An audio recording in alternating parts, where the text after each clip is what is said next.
नमस्कार साथियों, आप लोगों का स्वागत है कच कैसी बायोलॉजी क्लासेस में। और आज हम बीएससी के जो चैप्टर चल रहा था प्लांट ब्रीडिंग, उसका सेकंड पार्ट समझा रहे हैं। शुद्ध वंशक्रम का जो चयन किया जाता है वो किस प्रकार किया जाता है। देखो, पहली साल में जो होता है 200 से लेकर 3000 तक के पौधों के पादप समूहों का चयन किया जाता है। सेकेंड ईयर में मतलब दूसरी साल क्या किया जाता है, पौधों के प्राप्त जो जीवों को अलग अलग पंक्तियों में उगाना तथा अनवांछित पौधों को हटाने का काम किया जाता है। थर्ड ईयर में तीसरी साल में उपरोक्त प्रक्रिया को दोहराया जाता है और इच्छित लक्षणों के आधार पर अंतिम रूप से सर्वोत्तम चयन किया जाता है। चौथी से लेकर सातवीं ईयर तक सेवेंथ ईयर तक क्या किया जाता है, उत्पादकता तथा अन्य परीक्षणों की पुनरावृत्तियों में मानक किस्मों का प्रयोग कर सर्वोत्तम चयन किया जाता है। इसके बाद 8th से 10th ईयर तक 8वें साल से 10वीं साल तक क्या किया जाता है, प्रथम संतति का तुलनात्मक अध्ययन कर श्रेष्ठ का चयन कर किसानों को उपलब्ध करवाने का काम 8 से लेकर 9वीं ईयर तक 8 से लेकर 10वीं ईयर तक होता है। क्लोनियल चयन जो होता है वो पहली साल में श्रेष्ठ पौधों के क्लोन्स मिश्रित अवस्था में होते हैं। सेकेंड ईयर में सर्वोत्तम पौधों का चयन कर उनसे तैयार किए गए क्लोन्स, और थर्ड ईयर में तैयार किए गए क्लोन्स के से फील्ड ट्रायल वांछित गुणों जैसे कि उत्पादन क्षमता, रोग प्रतिरोधकता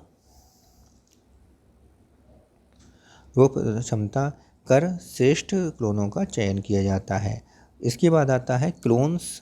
इसके बाद चयन किए गए श्रेष्ठ क्लोन का गुणन करवाकर फील्ड ट्रायल किया जाता है। तो इसमें ये फील्ड ट्रायल हो गया। इसके बाद जो लास्ट है वो श्रेष्ठ क्लोन्स का चयन कर कृषकों को उपलब्ध कराने का काम किया जाता है।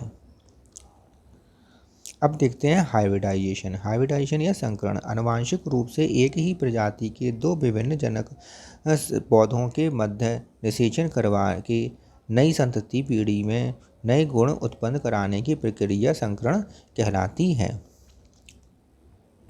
तो ठीक है, एक ही प्रजाति के दो भिन्न भिन्न जनकों के पौधे ले लिए और भिन्न भिन्न जनक के पौधों को लेकर उनमें निषेचन करवाया, नई संतति बनाई और नए गुणों को उत्पन्न उसमें कराया।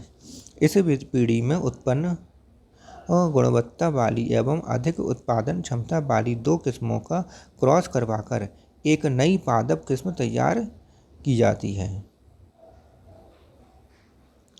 श्रेष्ठ संकरण का उद्देश्य क्या है, क्यों किया जाता है ये, इसका उद्देश्य है संकरण की क्रिया का मुख्य उद्देश्य इच्छित गुणों जैसे उच्च ताप उत्पादन क्षमता, रोग प्रतिरोधक क्षमता, वातावरण अनुकूलशीलता, अच्छी गुणवत्ता आदि का संयोजन करके नई पादप किस्म तैयार करना इसका मुख्य उद्देश्य है। इस क्रियाविधि द्वारा जीनीय पुनर्योजन क्रियाविधि की सहायता से उपयोगी विविधता का नई संतति पीढ़ी में समायोजन किया जाता है। आखिरी है संकर।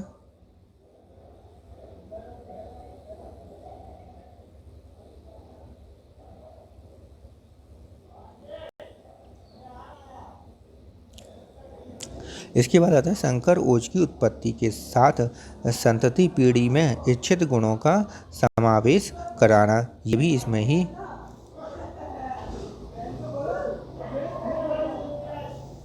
ये भी देख लीजिए। अध्ययन की दृष्टि से संकरण की क्रियाविधि को निम्न चरणों में पूर्ण किया जाता है। उपयुक्त जनक पौधों का चयन किया। पहले तो उपयुक्त जनक पौधों का चयन किया जाता है। विपुंसन की क्रियाविधि की जाती है, अर्थात जिसमें विपुंसन पुष्प पर थैली लगाकर टैगिंग एवं लेबलिंग करी जाती है। उसके बाद पुष्पों के परागकणों का संग्रहण एवं चयन किया जाता है। उसके बाद परागकण क्रॉसिंग की क्रियाविधि करवाई जाती है। परागण या क्रॉसिंग की क्रियाविधि कराई जाती है। उसके बाद संकरण बीजों का एकत्रीकरण करना तथा F1 पीढ़ी को उगाना, उन्नत पादप पौध किस्मों को किसान के लिए उपलब्ध कराना, ये सब इसमें किया जाता है। इसके बाद संकरण के प्रकार, जनक पौधों में आयामी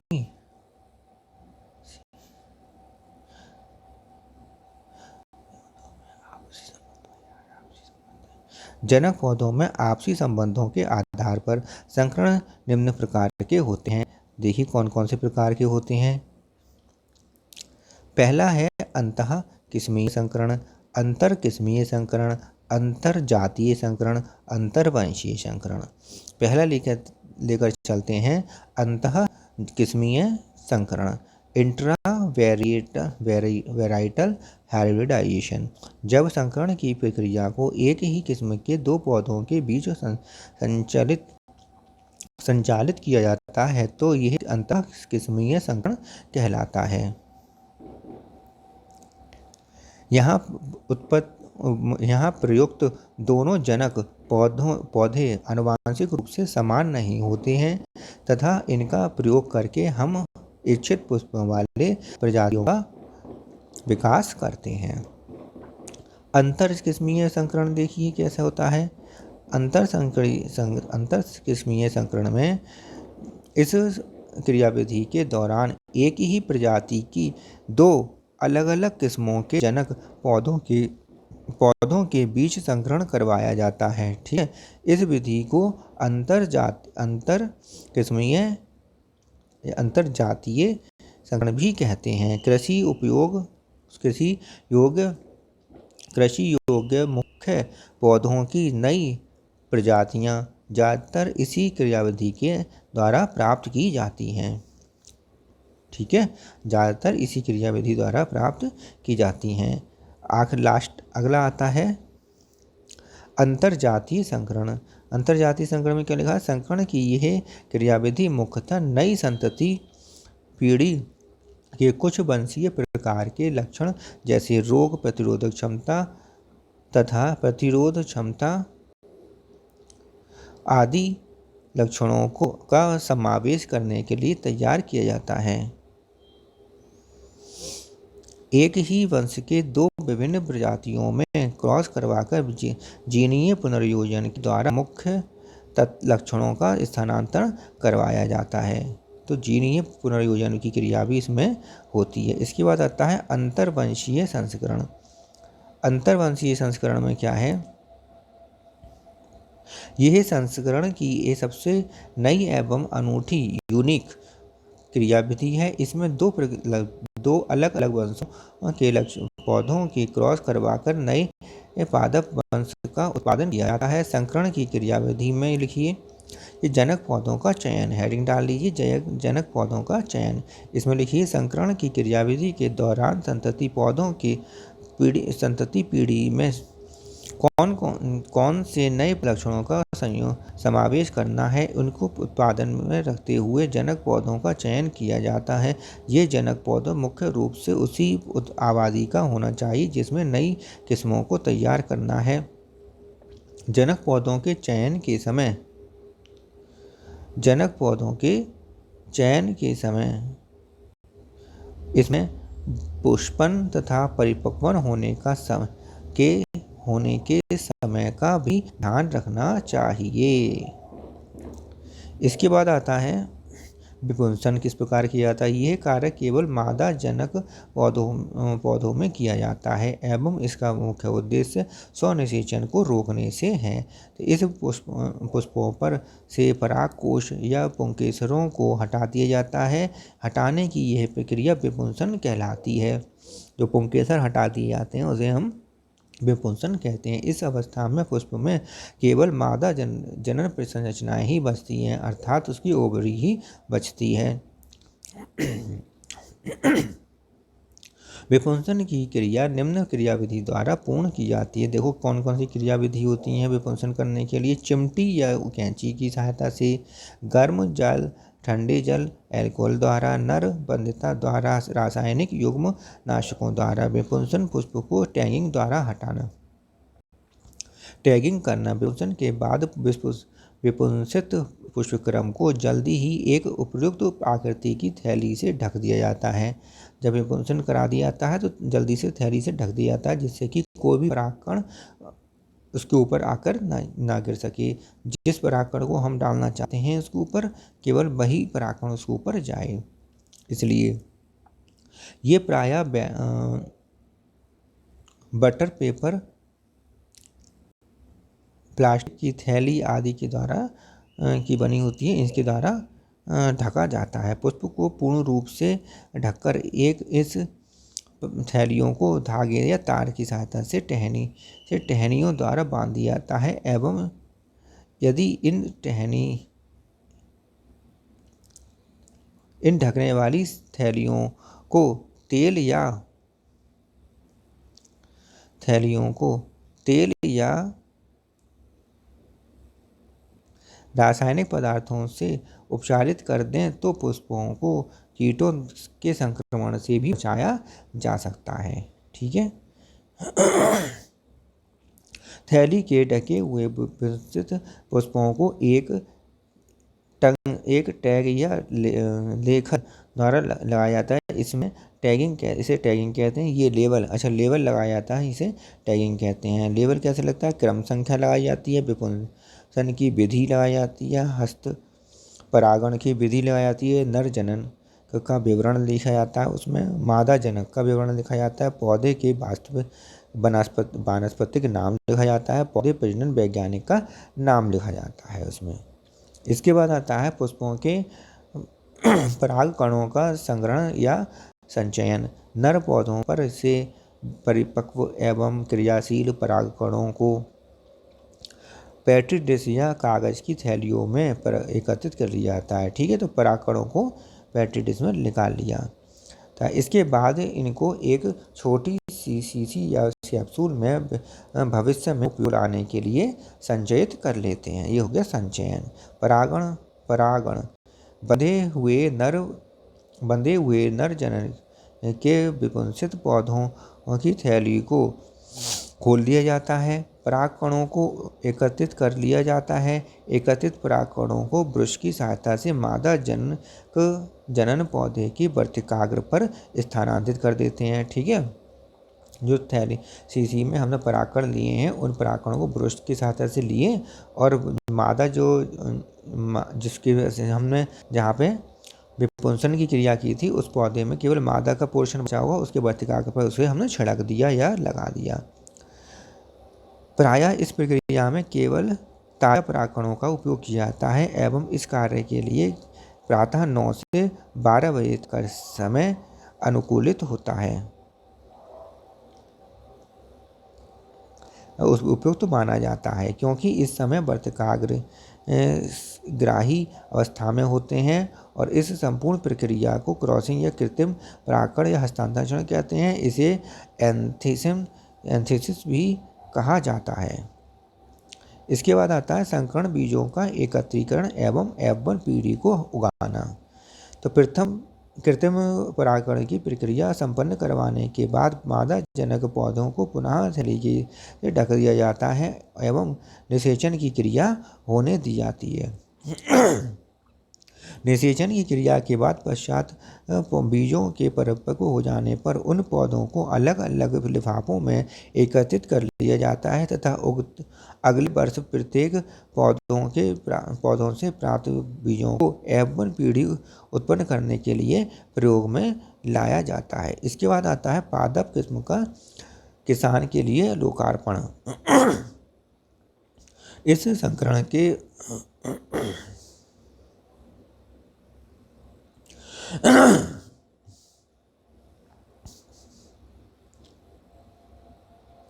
इस संकरण की प्रक्रिया की अंतिम क्रियाविधि है। इसके अंतर्गत नवीन पादप किस्म का चयन, गुणवत्ता की जांच एवं नामकरण करवाकर किसानों के उपयोग हेतु उस पादप किस्म का लोकार्पण कर दिया जाता है। अब आता है संकर ओज एवं अंतः प्रजनन अवनमन। इसमें क्या होता है?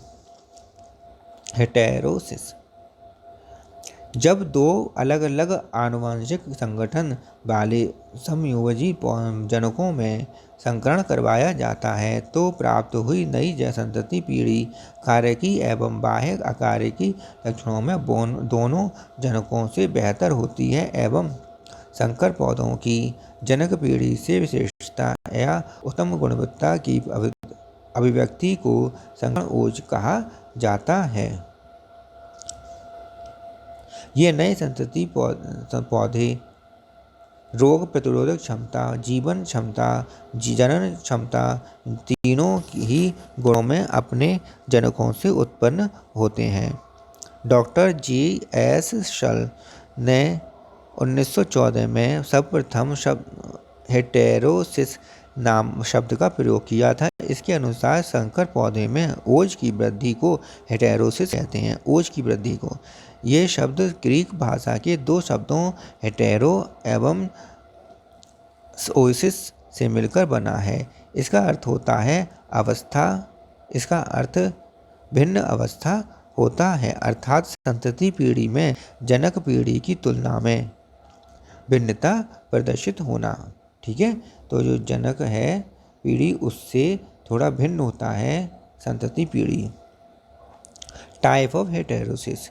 हेटेरोसिस के टाइप: संकरण की प्रक्रिया के दौरान बनने वाले संतति पौधे में अनुकूलन क्षमता, एडेप्टेबिलिटी, जीवन क्षमता, जनन क्षमता, रोग प्रतिरोधक क्षमता के आधार पर हेटेरोसिस को निम्न दो वर्गों में बांटा गया है: सत्य हेटेरोसिस और छद्म हेटेरोसिस।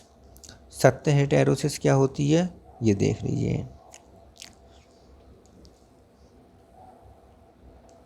यू हेटेरोसिस में एक प्रकार की आनुवंशिक क्रियाविधि है जो मुख्य रूप से दो जीनों के पुनर्योजन तथा उत्परिवर्तन के कारण विकसित होती है। ये भी दो प्रकार की होती है: उत्परिवर्तन हेटेरोसिस और संतुलित हेटेरोसिस।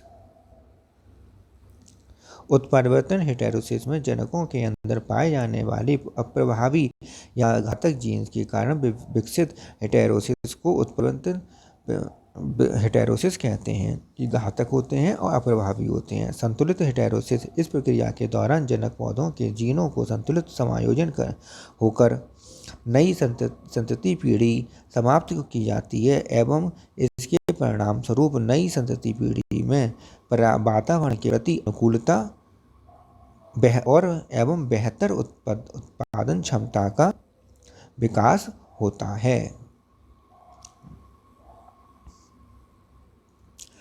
सीडो हेटेरोसिस में क्या है? जब किसी पौधे में आनुवंशिक कारकों के अतिरिक्त अन्य किसी कारण से अस्थायी परिवर्तन होते हैं, तब उन परिवर्तनों के कारण अत्यधिक कायिक वृद्धि के गुण पाए जाते हैं, तो इसे हम छद्म हेटेरोसिस कहते हैं। जैसे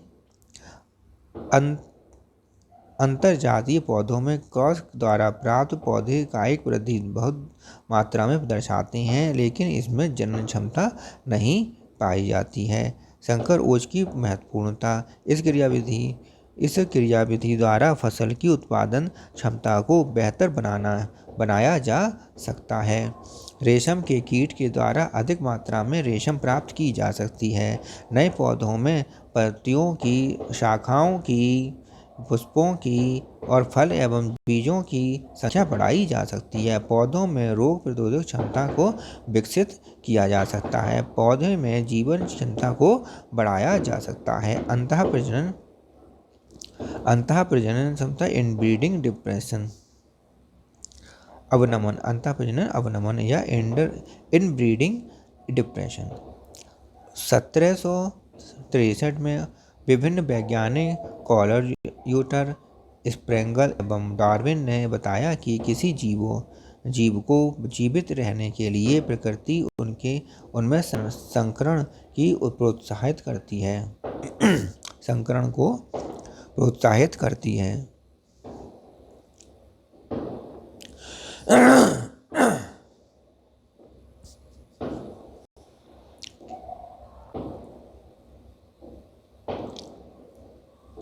जब दो विभिन्न जातीय जीनीय संरचना वाले पौधों का संकरण कराया जाता है तो एक विषम युग्मजीय संकरण संतति प्राप्त होती है।